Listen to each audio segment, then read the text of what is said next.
Hi guys, welcome back to our mini blog. তো ready shady হয়ে কোথায় যাচ্ছি? আমরা যাচ্ছি হলো ভাগ্নের বিয়েতে। আর এই পুচকিটাকে দেখো, যাওয়ার সময় একটু ভালো করে চটকে দিচ্ছিলাম আমরা।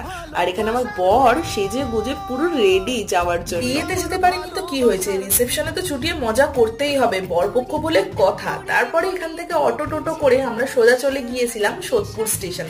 সোদপুর স্টেশনে নেমে বাবাইয়ের একটা ইয়াররিং পছন্দ হয়ে গেছিল, তাই জন্য ইয়াররিং কিনে নিয়েছিল।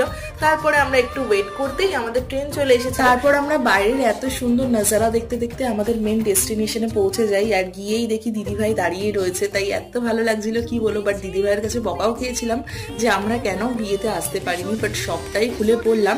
আর জানো তো, গিয়েই কিন্তু আমার ননদের সাথে ঝগড়া লেগে গিয়েছিল। কেন ঝগড়া লেগেছে সেটা কিন্তু ডিটেলে জানতে হলে তোমাদেরকে বড় ব্লগ দেখতে হবে। তাই এখনো যারা বড় ব্লগ দেখোনি তারা এক্ষুনি যাও, সাবস্ক্রাইব করো আর তাড়াতাড়ি কিন্তু দেখে নিই। আমাকে অবশ্যই কমেন্ট বক্সে জানিও। Bye, thank you.